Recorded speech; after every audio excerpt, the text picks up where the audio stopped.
नमस्कार, मैं रवीश कुमार। आंध्र प्रदेश के तिरुपति के रुइया अस्पताल में ऑक्सीजन की सप्लाई में बाधा आने से 11 मरीजों की मौत हो गई। तेलंगाना के भी 1-2 अस्पतालों से ऐसी खबरें आई हैं, लेकिन प्रशासन ने पुष्टि नहीं की है। न जाने कहां कहां देश में इस तरह से नरसंहार जारी है। ऑक्सीजन की कमी से लोग मर रहे हैं। आमतौर पर नरसंहार की खबरें बिना पुष्टि के बाहर आ जाती हैं, मगर ऑक्सीजन की कमी से मरने वालों को प्रशासन की पुष्टि का इंतजार करना पड़ता है। रुइया अस्पताल की तस्वीरें इतनी भयावह हैं कि हम नहीं दिखा रहे हैं। उधर बिहार के बक्सर और यूपी के गाजीपुर जिले के गहमर के पास गंगा में कई लाशें बहती हुई मिली हैं। इनकी संख्या 40 से लेकर 100 से अधिक तक बताई जा रही है। यह सिर्फ कहीं से बहती चली आ रही लाशें नहीं हैं, बल्कि एक आंकड़ा भी है जो मुमकिन है सरकारी रिकॉर्ड से गायब हो, जिसे मुमकिन है ऑक्सीजन ना मिला हो, हॉस्पिटल ना मिला हो, वेंटिलेटर ना मिला हो। 2 राज्यों के प्रशासनों के बीच इस बात को लेकर विवाद है कि लाशें उनके यहां से नहीं बहाई गई हैं, कहीं और से बहाई गई हैं। इसलिए कहता हूं कि आज के भारत में आंकड़े शमशान में मिलते हैं, सरकार के पास नहीं मिलते हैं। क्या पता कोई आर्थिक तंगी की वजह से अंतिम संस्कार न कर सका हो। बिहार सरकार ने कहा है कि 71 लाशों का अंतिम संस्कार कर दिया गया है। यूपी सरकार को सतर्क रहना चाहिए। यह भी मुमकिन है कि इतनी मौतें हो गई हों कि जलाने की जगह और सामग्री कम पड़ गई हो और लोगों ने लाशों को बहा दिया। यूपी की सीमा से सटे बिहार के सारण जिले के मांझी प्रखंड में दोनों राज्यों को जोड़ने वाला एक पुल है, जिसका नाम है जयप्रभा सेतु। यहां देखा जा रहा है कि लोग कोविड संक्रमित शवों को नदी में फेंक दे रहे हैं। आए दिन एम्बुलेंस से यहां शवों को लाया जाता है और फेंक दिया जाता है। स्थानीय लोगों ने कहा कि दोनों राज्यों की तरफ से लोग ऐसा कर रहे हैं। पुल के नीचे लाशों को फेंक कर भाग जाते हैं। 1918 के स्पेनिश फ्लू के समय भारत में यही हुआ था। यहां इतने लोग मरे थे कि लाशों से नदियां पट गई थी। 102 साल बाद हम उसी हालात में पहुंचे हैं। क्या इन शवों को मरने वालों में गिना गया है? तब मशहूर कवि सूर्यकांत त्रिपाठी निराला ने उस दौर को बयां करते हुए लिखा है कि मैं दाल मऊ में गंगा के तट पर खड़ा था। जहां तक नजर जाती थी गंगा के पानी में इंसानी लाशें ही लाशें दिखाई देती थी। काश इस तरह का सच कोई कवि गंगा के किनारे खड़ा होकर लिख रहा होता। इसलिए मरने वालों की संख्या का सरकारी आंकड़ा झूठा है। सांसद जनार्दन सिंह सिग्रीवाल भी कह रहे हैं कि लाशों को नदी में फेंका जा रहा है। छपरा पुलिस रोके। इस महामारी की दौर में छपरा एवं बलिया शहर के बीच जयप्रभा सेतु के नीचे में एम्बुलेंस चालक बिना दाह संस्कार किए हुए मृत व्यक्ति की लाश को ऐसे ही बालू की रेत पर बिक के चले जाते हैं। अतः हम दोनों जिला अध्यक्ष सारण एवं बलिया का जिलाधिकारी से अनुरोध करना चाहता हूँ कि इस पर विशेष ध्यान दे के कम से कम दाह संस्कार किया जाए। क्या लगता है आपको कि यूपी की तरफ से इस लाश को बिकाया गया है? यूपी की तरफ से भी है और बिहार की तरफ से। कैसा समय है, जो जिंदा है वो झूठ बोल रहा है और लाशें कभी शमशान में तो कभी गंगा में बहती हुई सच बोल जा रही हैं। अमेरिका की brown university school of public health के डॉक्टर आशीष झा का कहना है कि भारत में कोरोना से हर दिन 25,000 मौतें हुई होंगी, जबकि बताया जा रहा है कि 4,000 मौतें हुई हैं। डॉक्टर आशीष झा को कई चैनलों पर बुलाया जाता है। उम्मीद है उनकी इस गणना को लेकर भी बुलाया जाएगा। आपको याद होगा कि पिछले साल जब महामारी ने दस्तक दी थी तो 2 बातें कही गई थी, testing testing testing, ventilator ventilator ventilator. 1 साल बाद भारत में टेस्टिंग का हाल यह है कि दिल्ली एनसीआर में अप्रैल के महीने में खुद मैंने टेस्ट के लिए बुक किया तो सैंपल लेने के लिए 4 दिन बाद आया। 1-2 तो पैसे लेकर ही नहीं आए। कई ऐसे मामले सामने आए कि कोविड का मरीज मर गया, उसके बाद रिपोर्ट आई। बहुतों का तो टेस्ट ही नहीं हुआ। जब अप्रैल में ही टेस्टिंग नहीं हो रही थी तो मई की इस खबर का क्या करेंगे कि टेस्टिंग में कमी कर दी गई है। अब आते हैं वेंटिलेटर पर। इस दौरान ऑक्सीजन के बाद दूसरी अपील वेंटिलेटर को लेकर आई। वेंटिलेटर को लेकर जिस तरह पिछले साल दावे किए गए वो अब मैं बताना चाहता हूं, ताकि फ्लैशबैक में आपको पता चले कि कि आपको किस तरीके से बुद्धिमान बनाया गया। बुद्धू कहना ठीक नहीं है, क्योंकि आजकल बुद्धिमान भी इसी ग्रेड के मिलते हैं। अब आपको पता चलेगा कि कैसे वेंटिलेटर के नाम पर इस देश में वेंटिलेटरी हो रही है। आप अमिताभ कांत हैं, आप नीति आयोग के प्रमुख हैं। आपने 25 जून 2020 को एक ट्वीट किया है और इसमें लिखा है कि भारत हर दिन 1000 वेंटिलेटर बना रहा है, जल्दी ही निर्यात करने लगेगा। फोकस निर्यात पर है, ताकि प्रोपेगेंडा मास्टर इस ट्वीट को लेकर आपको बता सकें कि भारत इस स्थिति में पहुंच गया है, विश्व गुरु बन गया है कि वेंटिलेटर निर्यात करने लगा है। अगर आप सीरियस हैं और हंसेंगे नहीं, तो इन्हीं अमिताभ कांत का इसी साल के 8 मई का ट्वीट दिखाना चाहता हूं। निर्यात का गौरव गान करने वाले कांत अब आयात की तारीफ कर रहे हैं। भारतीय कस्टम ने ब्रिलियंट जॉब कर दिया है। सभी वेंटिलेटर, ऑक्सीजन कंसंट्रेटर और दवाओं को मंजूरी दे दी जो विदेशी मदद के रूप में भारत आए हैं। उन्होंने काफी तेजी से काम किया है, सराहना करता हूं। जो व्यक्ति पिछले साल जून में भारत में हर दिन 1000 वेंटिलेटर बनाने की बात कर रहा है, वो इस साल मई में विदेशी मदद के तौर पर आए कुछ वेंटिलेटर का स्वागत कर रहा है, कस्टम की मंजूरी मिलने की बधाई दे रहा है। अमिताभ कांत को बताना चाहिए कि हर दिन बनने वाला 1000 वेंटिलेटर कहां गया। उनके हिसाब से तो अब तक भारत में 2.5 लाख से अधिक वेंटिलेटर बन गए होंगे। क्या सब निर्यात कर दिया गया? हिंदू बिजनेस लाइन की 24 मार्च की रिपोर्ट है। Indian council for medical research ICMR का एक शोध पत्र है कि उस समय किए गए सबसे खराब अनुमान के अनुसार, पिछले साल की बात है, दिल्ली में 90 लाख लोगों को हल्के लक्षण वाला संक्रमण होगा और 4.5 लाख लोगों को वेंटिलेटर की जरूरत पड़ेगी। सिर्फ दिल्ली के लिए यह अंदाजा था, वो भी पिछले साल का।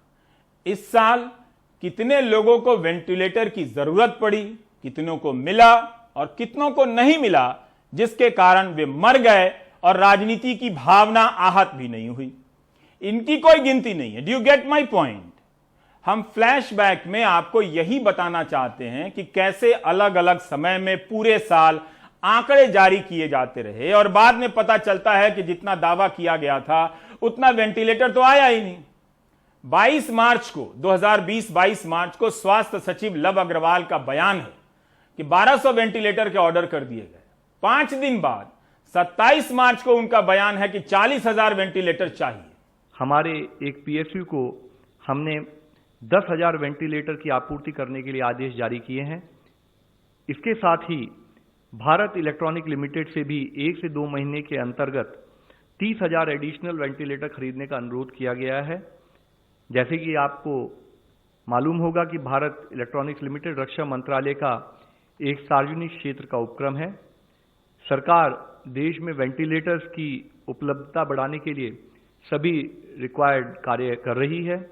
स्वास्थ्य सचिव मार्च में 40,000 वेंटिलेटर लगाने की बात कर रहे थे, तो अप्रैल में नीति आयोग के चीफ अमिताभ कांत 50,000 वेंटिलेटर के लिए उद्योग जगत से बात कर रहे थे।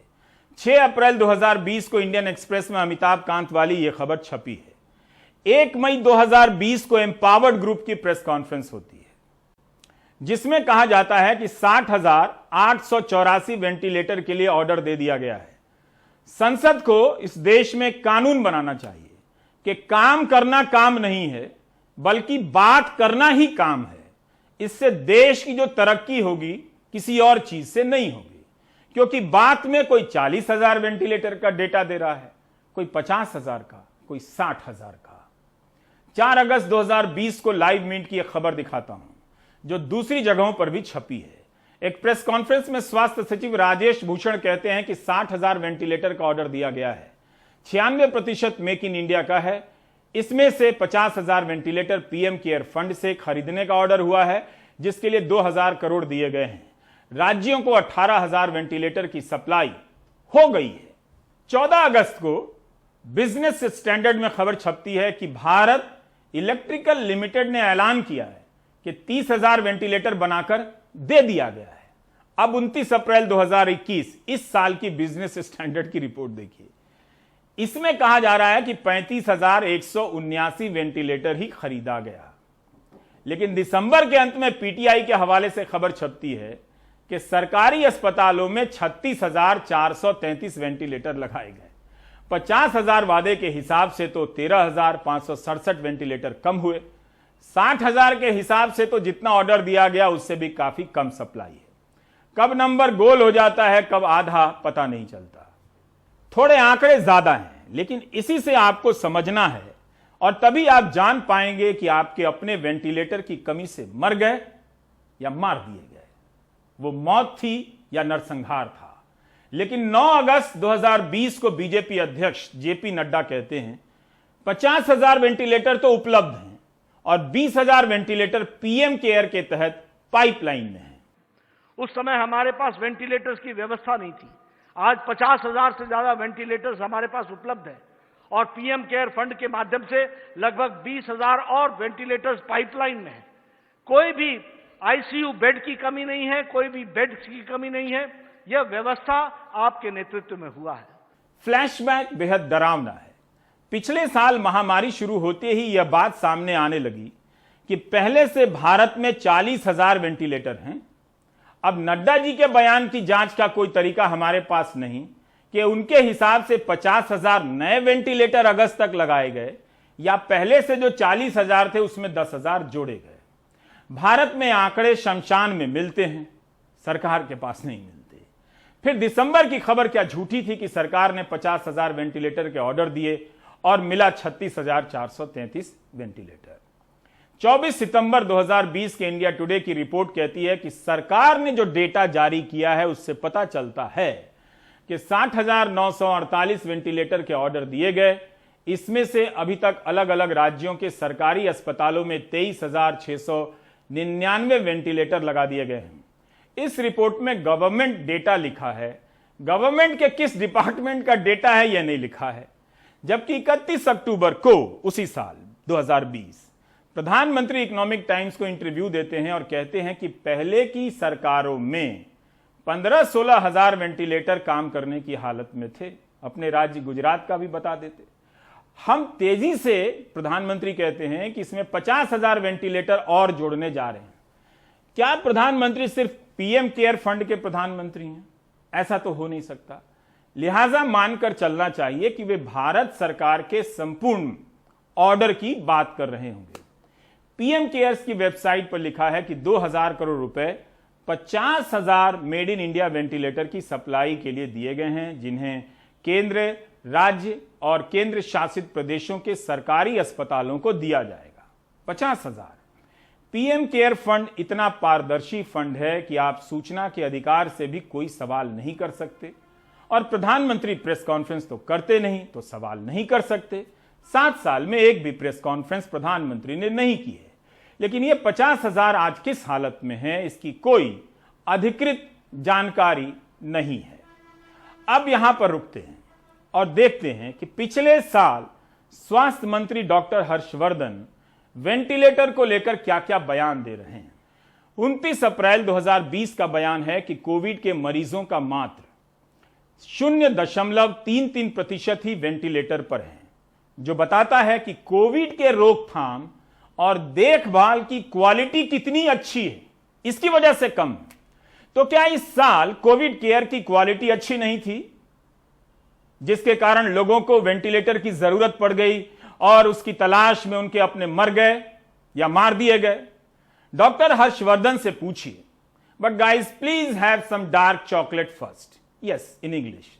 पिछले साल भारत में वेंटिलेटर की जरूरत नहीं पड़ी, लेकिन ऐसा नहीं था कि भारत में कहीं भी वेंटिलेटर की जरूरत नहीं पड़ी। दुनिया के स्तर पर तो आपने देखा कि इटली और न्यूयॉर्क में वेंटिलेटर की कमी के कारण क्या तबाही मची। 0.33% का आंकड़ा सुनकर यही लगेगा कि भारत को चिंता करने की बात नहीं, लेकिन उसी समय मुंबई में सारे आईसीयू और वेंटिलेटर बेड भर गए थे। मुंबई से हमारी सहयोगी पूर्वा चिटनिस रिपोर्ट कर रही थी कि आईसीयू के 99% बेड भर गए और वेंटिलेटर के 94%। 13 जून 2020 की यह रिपोर्ट है उनकी। अगर हम मुंबई में वेंटिलेटर और आईसीयू की तंगी से सतर्क हुए होते तो शायद आज कई लोगों की जान बच जाती। यही नहीं, लाइव मिनट की रिपोर्ट के अनुसार जून 2020 तक आते आते वेंटिलेटर पर जाने वाले मरीजों की संख्या 0.33 से बढ़कर 4.16% हो गई थी। लिहाजा कोई बहाना चल नहीं सकता कि वेंटिलेटर की तैयारी इसलिए पर्याप्त नहीं हुई कि जरूरत नहीं थी पिछली बार।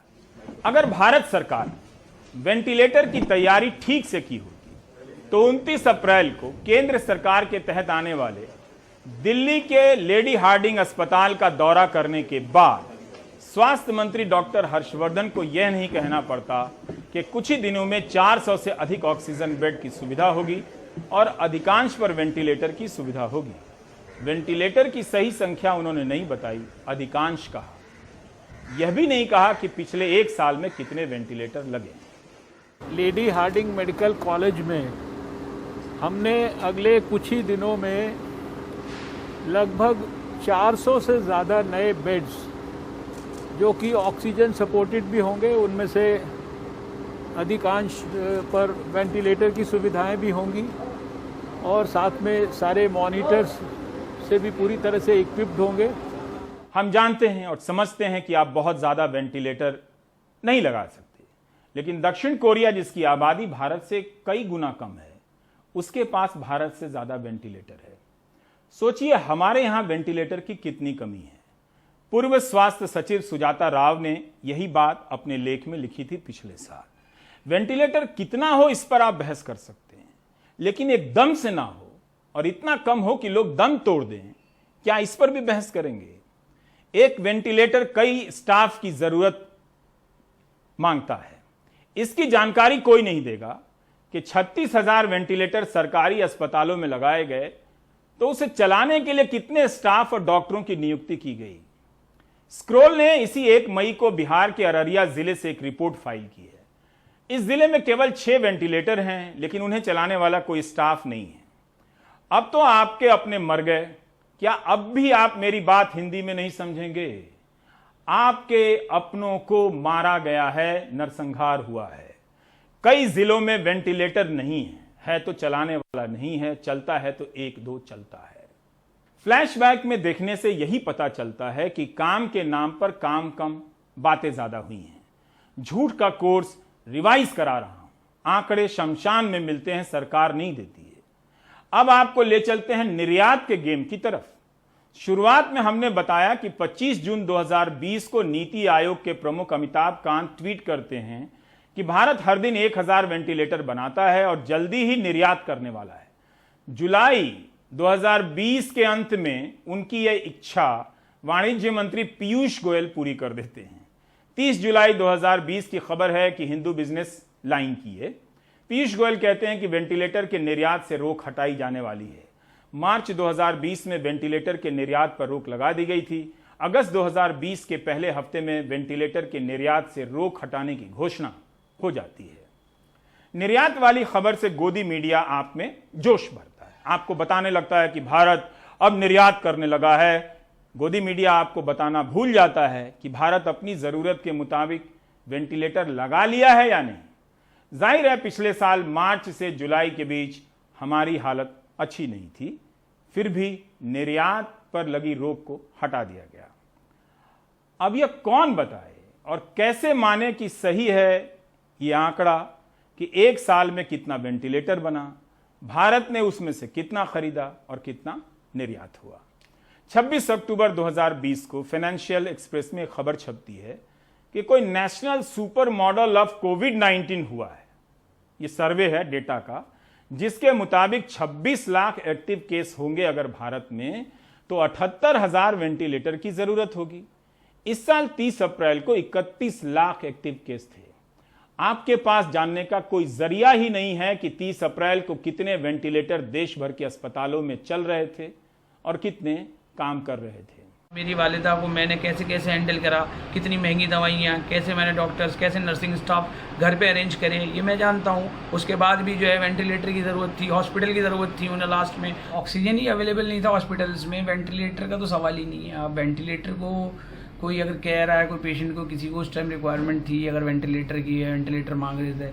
अब भी कंडीशन कोई ज़्यादा सुधरी नहीं है, लेकिन ये है कि पहले से बेहतर है। जो 15 दिन पीक गए हैं वो उसमें कंडीशन थी कि वेंटिलेटर्स का तो जिक्र ही नहीं था। वेंटिलेटर तो आप भूल जाओ वेंटिलेटर के लिए, क्योंकि पेशेंट्स की रिक्वायरमेंट इतनी थी, वेंटिलेटर कहाँ इतने वेंटिलेटर मैनेज, जब बेड ही नहीं है नॉर्मल तो वेंटिलेटर का तो जिक्र ही नहीं है। मेरा भाई एक्सपायर हो गया कोविड की वजह से, और उसमें हुआ क्या था कि 12-13 तारीख से उसको फीवर था। हमने डॉक्टर को दिखाया, उसका ट्रीटमेंट हो रहा था, एंड देन 3-4-5 दिन दवाई चलने के बाद भी फीवर नहीं उतरा। डॉक्टर ने फिर बोला कोविड टेस्ट कराने को। हमने कोविड टेस्ट कराया, हमें पता चला कि उसकी रिपोर्ट पॉजिटिव है। तो डॉक्टर ने उसके बाद उसके साथ इस तरह बिहेव करना शुरू कर दिया कि रेफ़र करो, और हम उनको ट्रीट नहीं करेंगे, क्योंकि उनको इस चीज़ का डर था शायद कहीं ना कहीं कि कहीं उनका हॉस्पिटल सील ना हो जाए या फिर कोविड में कन्वर्ट ना हो जाए या उनके हॉस्पिटल में कोविड ना फैल जाए, इस तरह से। तो उन्होंने इमीडिएटली मेरे भाई को रेफ़र किया, एंड देन हमने मुरादाबाद का TMU हॉस्पिटल है, तीर्थंकर महावीर यूनिवर्सिटी, हम वहाँ पे गए। हमने वहाँ पे जाके कोशिश की उसको भर्ती कराने की, लेकिन उन्होंने बोल दिया कि उसको ICU की ज़रूरत है और उनके यहाँ ICU अवेलेबल नहीं है। फिर हम मुरादाबाद के जितने भी बड़े हॉस्पिटल हैं जहाँ हमें लगता था कि ICU की फैसिलिटी होगी, हमने हर हॉस्पिटल में जा के ट्राई किया, सब में फ़ोन करके पता किया कि शायद कोई भर्ती कर ले। सबसे बोला कि प्लीज़ कोई भर्ती कर ले, क्योंकि उसको ऑक्सीजन की ज़रूरत थी। फिर जैसे तैसे करके हमारे कोई जान पहचान के डॉक्टर हैं आसपास में, उनके थ्रू एक मेरठ में हमें इमरजेंसी में एक हॉस्पिटल, सहारा हॉस्पिटल में जाके एक बेड मिला जिसमें कि ऑक्सीजन की फैसिलिटी हमें मिली, ICU की नहीं। लेकिन उस वक्त तो ये था कि ऑक्सीजन भी कम से कम मिले, एटलीस्ट वो सांस तो लेता रहे। उसके बाद हमें फिर 20 तारीख को एडमिट किया था। मेरी मम्मी को जब ये पता चला कि भाई को इतना ज़्यादा प्रॉब्लम हो रहा है और उसको अस्पताल नहीं मिला है, कहीं पे किसी ने उसको एडमिट नहीं किया, रात को उसे घर वापस लेके आना पड़ा क्योंकि अस्पताल नहीं है, वो ये सदमा बर्दाश्त नहीं कर पाई। 20 अप्रैल को हमने मेरी मम्मी को भी सहारा हॉस्पिटल में ले जाके एडमिट किया, रात को लगभग 9:30 बजे, और मेरी मम्मी वहीं पे लगभग 10-15 मिनट के अंदर ही हम सबको छोड़ के चली गई।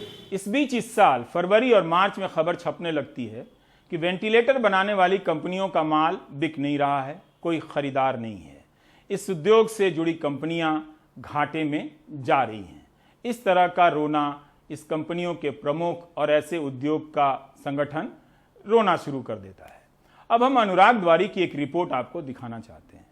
PM केयर के तहत जो वेंटिलेटर आया है उसका क्या हाल है, घटिया होने की भी जानकारी मिल रही है और धूल खाने की भी। भोपाल का सबसे बड़ा सरकारी अस्पताल हमीदिया, यहाँ एक कोरोना मरीज को कोविड वार्ड 3 में भर्ती किया गया, वेंटिलेटर पर रखा गया, लेकिन परिजनों ने बताया 3 मई को वेंटिलेटर अचानक बंद हो गया जिससे मरीज की मौत हो गई। अस्पताल मशीन से मौत की बात नकारता रहा, लेकिन NDTV के हाथ वो खत लिखा जो डॉक्टरों ने पहले ही प्रशासन को लिखा था। साफ कहा PM केयर फंड से मिले वेंटिलेटर गड़बड़ हैं, न ऑक्सीजन फ्लो आता है, न प्रेशर बनता है, चलते चलते मशीन बंद हो जाती है, ऐसे में मरीज की जान बचाना मुश्किल है। हालांकि मंत्री जी कहते हैं सब ठीक है। PM रिलीफ फंड से आए हुए वेंटिलेटर खराब क्वालिटी के हैं, कहीं भी ऐसी जानकारी नहीं मिली। अब ये तो मशीन है, बहुत बार कोई पीस में कहीं गलती आ जाती है, पर किसी पर्टिकुलर मत से आए हुए वेंटिलेटर खराब है ऐसी कोई जानकारी नहीं है। मैं तो बहुत धन्यवाद दूंगा इस देश के यशस्वी प्रधानमंत्री जी को कि उन्होंने देश में लगातार स्वास्थ्य सेवाओं के उन्नयन के लिए काम किया है और हमें इतनी बड़ी संख्या में वेंटिलेटर प्रोवाइड किए हैं। PM केयर से अगर इतने ज़्यादा वेंटिलेटर आए तो क्या इस्तेमाल हो रहे हैं कैसे? इसकी बानगी 4 संभाग के 5 बड़े अस्पतालों से देखिए। सागर से राकेश तिवारी ने बताया कि BMC में PM केयर से मिले वेंटिलेटर में 28 दिसंबर को शॉर्ट सर्किट होने की वजह से आग लग गई थी। आज यहाँ 72 वेंटिलेटर है, लेकिन सिर्फ 5 वेंटिलेटर का कोविड ICU में इस्तेमाल हो रहा है, बाकी स्टोर रूम में धूल खा रहे हैं। जैसे सुना है कि सूत्रों द्वारा कि ऐसी 67 हैं जो वेंटिलेटर खराब है, 5-6 ही चल रहे हैं। नहीं, ये बात गलत है, ऐसे नहीं कुछ खराब हैं, बाकी अधिकांश चल रहे हैं, ये खराब हैं। शहडोल से विनय तिवारी ने बताया कि यहाँ 24 वेंटिलेटर PM केयर से मिले हैं। डॉक्टर कह रहे हैं मशीनें एडवांस हैं इसलिए चलाने में दिक्कत है। वेंटिलेटर खराब नहीं है, वेंटिलेटर में ऑपरेशनल दिक्कत आ रही है और संबंधित कंपनी के इंजीनियर को बतला दिया गया है, अतिशीघ्र वो आके इसमें आवश्यक सुधार एवं आवश्यक कार्य करेंगे जिससे वेंटिलेटर चालू हो जाए। आदिवासी बहुल अलीराजपुर से अजहर चंदेरी बताते हैं कि यहाँ 4 वेंटिलेटर हैं, लेकिन दिखाने के लिए, क्योंकि चलाने वाले विशेषज्ञ नहीं हैं। अभी हमारे पास 2 पीएम केयर फंड से हमको मिले थे, वो हैं, और 2 दूसरे वेंटिलेटर। इस तरह से 4 वेंटिलेटर हमारे पास हैं और बाइपेप मशीन भी है एक, जो कि लायंस क्लब द्वारा दी गई थी। इनका यूज हम अभी एनेस्थेटिस्ट को बोला है, तो वो यूज इसका शुरू करेंगे, और जो इसके लिए फिजिशियन और जो ट्रेन टेक्नीशियन चाहिए वो हमारे पास नहीं है, इसलिए हम अभी तक थोड़ा इसको शुरू नहीं कर पाए। कटनी से आरबी गुप्ता ने बताया कि पीएम केयर से 2 वेंटिलेटर पिछले साल ही मिले, लेकिन इसका इस्तेमाल शुरू नहीं हुआ। डॉक्टर साहब कंपनी को खत ही लिखते रहे। केयर फंड से 2 वेंटिलेटर हमारे पास आए हुए हैं, जिसका कि कंपनी लेवल से इंस्टॉलेशन होना है। कंपनी लेवल पे हमने करस्पॉन्डेंस कर रखी हुई है और कंपनी वालों की तरफ से ही जो इंस्टॉलेशन होना है, जिस पर फंक्शन हो जाएगा। अशोकनगर से स्वदेश का कहना था कि मुंगावली सिविल अस्पताल में वेंटिलेटर ताले में बंद हैं, आज तक चालू नहीं हो पाए। हाँ, अभी हम इस संबंध में सीएमएचओ सर से चर्चा करेंगे और उनको पत्र लिख के इसके बारे में गाइडलाइन लेंगे। जैसे ही अगर वो बोलते हैं कि यहाँ से जिला अस्पताल को शिफ्ट कर दिया जाए, तो हम उसको शिफ्ट कर देंगे नियमानुसार। कोरोना से पहले मध्य प्रदेश में कुल 993 वेंटिलेटर उपलब्ध थे, यानी करीब 75,000 लोगों के लिए 1 वेंटिलेटर। केंद्र से मध्य प्रदेश को अब 1205 वेंटिलेटर मिले हैं। राज्य में फिलहाल कोरोना के ही 1,11,223 एक्टिव मरीज हैं। पड़ोसी छत्तीसगढ़ के बालोद जिला अस्पताल से जयप्रकाश ने बताया कि वहां 6 वेंटिलेटर हैं, लेकिन इंस्टॉल सिर्फ 2 ही हो पाए हैं। मैं समझता हूं कि एमडी मेडिसिन मेडिकल स्पेशलिस्ट और बढ़ाना चाहिए जिले में, जिससे कोविड पेशेंट को फ़ायदा मिल सके और वेंटिलेटर की संचालन में सुविधा हो। अगस्त 2020 में स्वास्थ्य मंत्रालय ने सूचना के अधिकार के तहत एक सवाल के जवाब में बताया था कि 2 कंपनियां वेंटिलेटर के ट्रायल में फेल हो गई हैं। ये वही 2 कंपनियां थीं जिन्हें पीएम केयर फंड के तहत वेंटिलेटर बनाने का अनुबंध मिला था। पिछले साल पीएम केयर फंड से लगभग 2,000 करोड़ रुपए में 50,000 वेंटिलेटर खरीदने की बात कही गई थी। छत्तीसगढ़ ने अब ये तक दावा किया है कि केंद्र से पीएम केयर फंड से राज्य को 230 वेंटिलेटर मिले। इसमें 60 वेंटिलेटर डीएल कंपनी और 70 वेंटिलेटर एक्वा कंपनी के थे। केंद्र सरकार ने वेंटिलेटर की सीधे सप्लाई की। इसे खरीदने के लिए कोई राशि राज्य को नहीं भेजी गई, जिसमें से कई वेंटिलेटर अब काम नहीं कर रहे हैं। देश भर में लगभग 2 लाख से ज़्यादा मरीज वेंटिलेटर सपोर्ट पर हैं, 10 लाख से ज़्यादा ऑक्सीजन पर। ऐसे वक्त में डॉक्टरों की चाहत है तो सिर्फ इतनी कि उन्हें बीमारियों से जूझना पड़े, खराब उपकरणों से नहीं। मध्य प्रदेश और छत्तीसगढ़ में अपने ब्यूरो सहयोगियों और भोपाल में कैमरा पर्सन रिजवान खान के साथ अनुराग द्वारी, एनडीटीवी इंडिया। ऐसी रिपोर्ट राजस्थान, मुंबई, बेंगलुरु और न जाने कहां से पिछले 8-10 महीनों से छप रही है। अभी एग्वा कंपनी का इंडियन एक्सप्रेस में बयान आया है कि मारुति के साथ मिलकर 10,000 वेंटिलेटर बनाए, मगर सरकार ने 5,000 वेंटिलेटर लिए।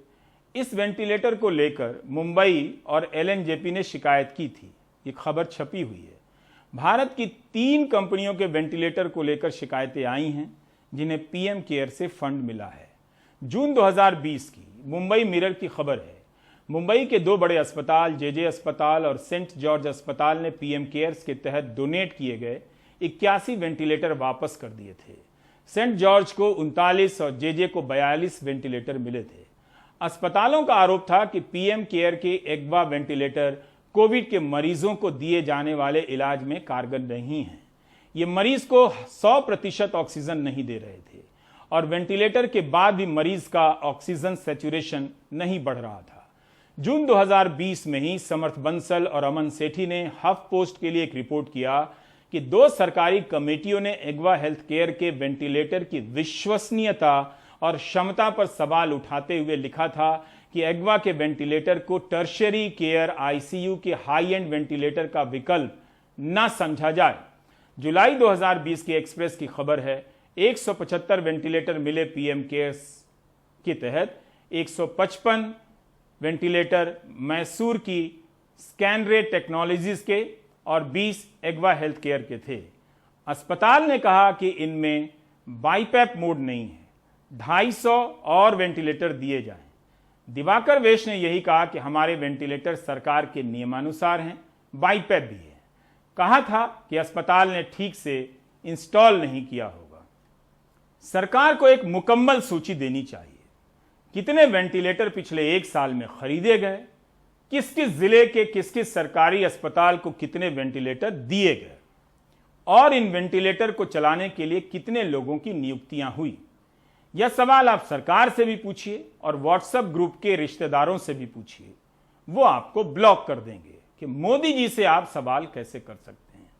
लेकिन हम तो मोदी जी से सवाल भी कर सकते हैं और ब्रेक भी ले सकते हैं।